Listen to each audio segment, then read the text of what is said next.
So shall I then take the members of Christ and make them the members of an harlot?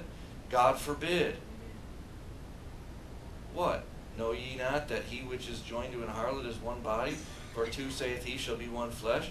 That idea of one flesh is supposed to be reserved for marriage. Mm-hmm.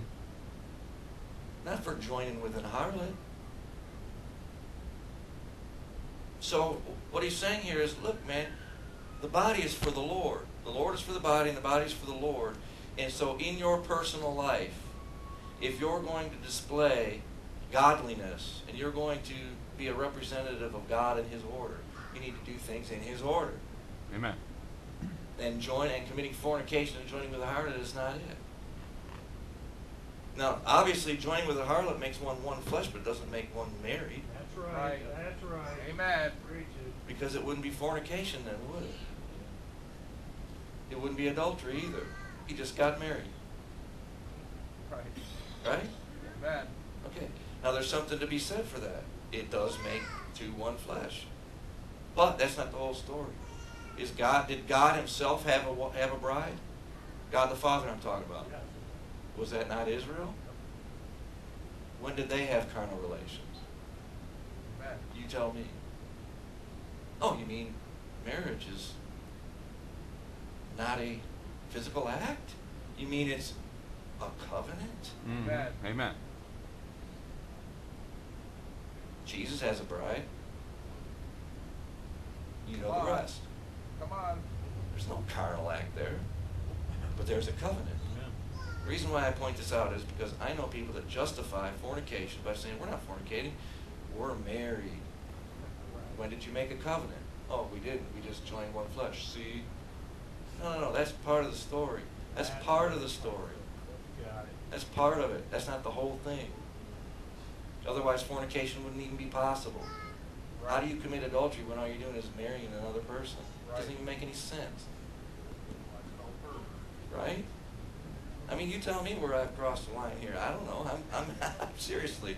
You tell me. There has to be a covenant of some kind, or it's not a marriage. Right. And God shows that with His own marriage. Okay? Mary and Amen. Joseph. Mary and Joseph.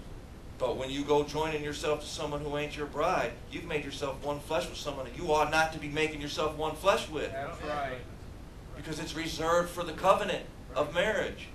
See, that's what he's saying. He's trying to tell him, look, man, you don't just do... I don't care if that's the way you've always done it. I don't care what your fathers have done. I don't care about your culture. You are a Christian now. This is how God ordained it to be. This is how you guys need to straighten up. This is what Paul's saying. Straighten up. So, we're not going to give you any excuse to go fornicate and think you're doing something right with God. We're married. No, you're not. You didn't have a covenant, you ain't married. That's right. You're a fornicator. But he that is joined unto the Lord is one spirit. And then he says, flee fornication. I mean, it's really self-evident in verse 16. What? Know ye not that he which is joined to an harlot is one body? For two, saith he, shall be one flesh.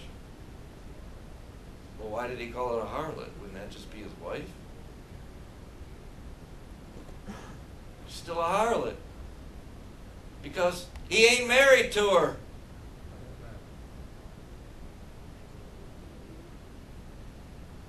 Can I get more than one amen? Amen. All right. Okay. I was getting a little concerned there. In the air. Yeah, sorry. Just making sure. You're on your Just own. making sure I'm not on my own. Yeah. Just making sure. All He right. thinks you are. Okay. Try to explain this to you because when you get into ministry, you're going to be encountered with this kind of stuff. If you haven't already encountered it. That's right. People making excuses for their sin, and they'll find some verses that say, well, see, you join your two are one flesh.